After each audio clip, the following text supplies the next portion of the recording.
我准备好了。别我打，让我来教你两招吧。我打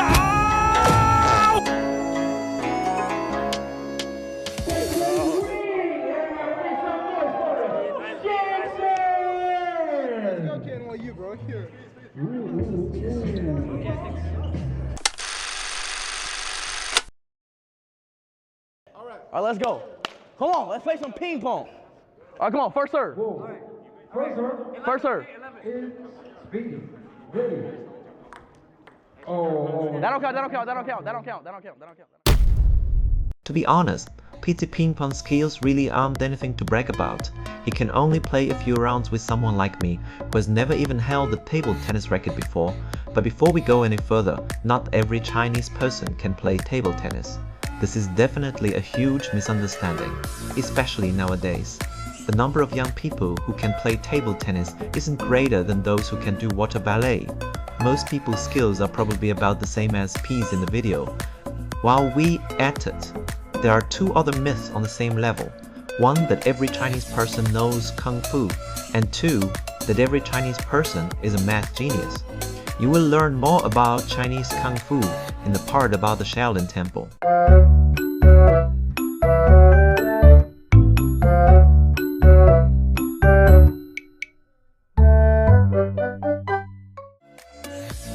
However, you may have noticed that I just said only young people can't play table tennis.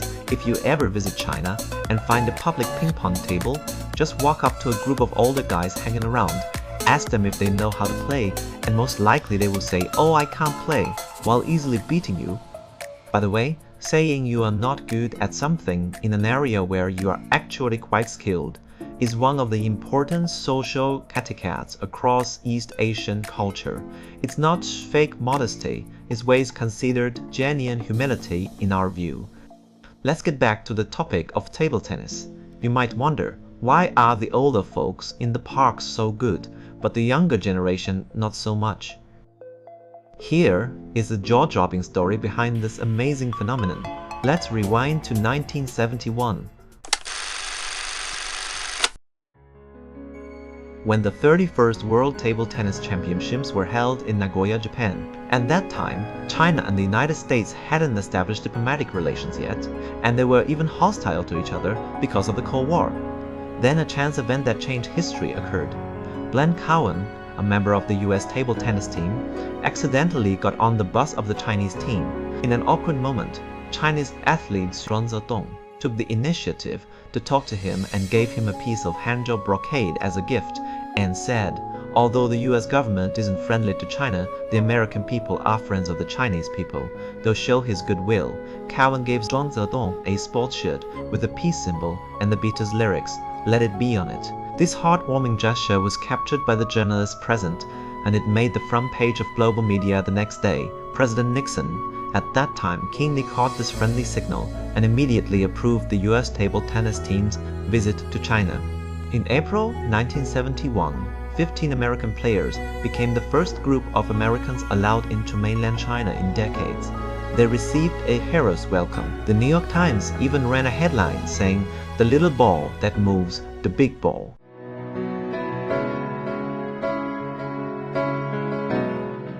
Well, we played a friendship match in Beijing, and then also we met Premier Zhou Enlai at the Great Hall of the People while we were in Beijing, and he said to Graham, "What do you have any criticism of your trip so far?"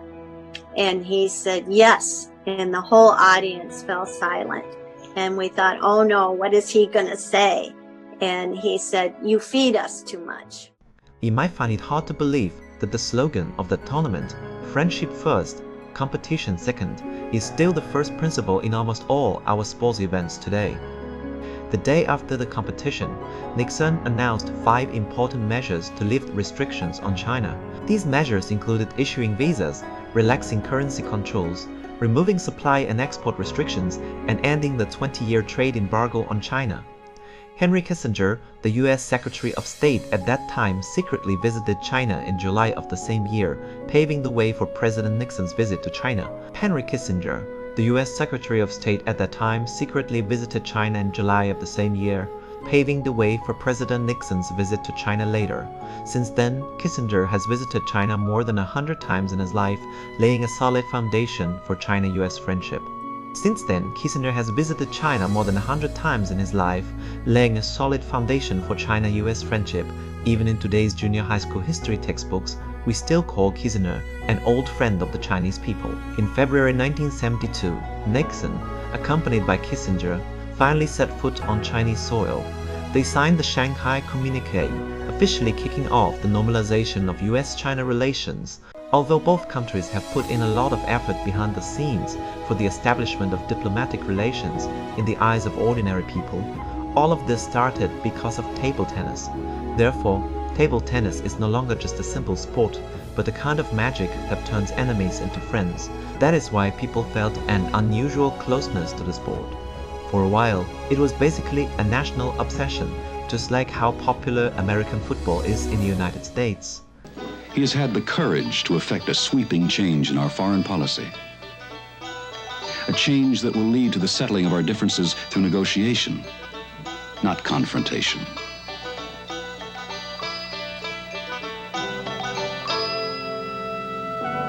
The door is opened. Now the work must continue. This is why we need President Nixon, now more than ever. Looking at it now, it's kind of amazing.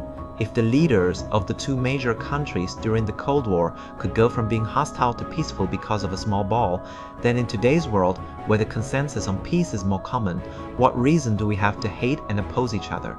It has been more than 50 years since the Ping Pong Diplomacy incident. A lot has changed, but the final result is that the whole world has not become more diverse, but more conservative.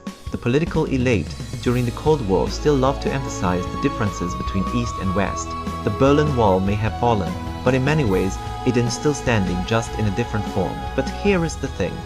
Pete today has way more influence than Cowan did 50 years ago. So I have every reason to believe that the barriers will disappear, the wars will end, and love is the only thing that will last forever in this world.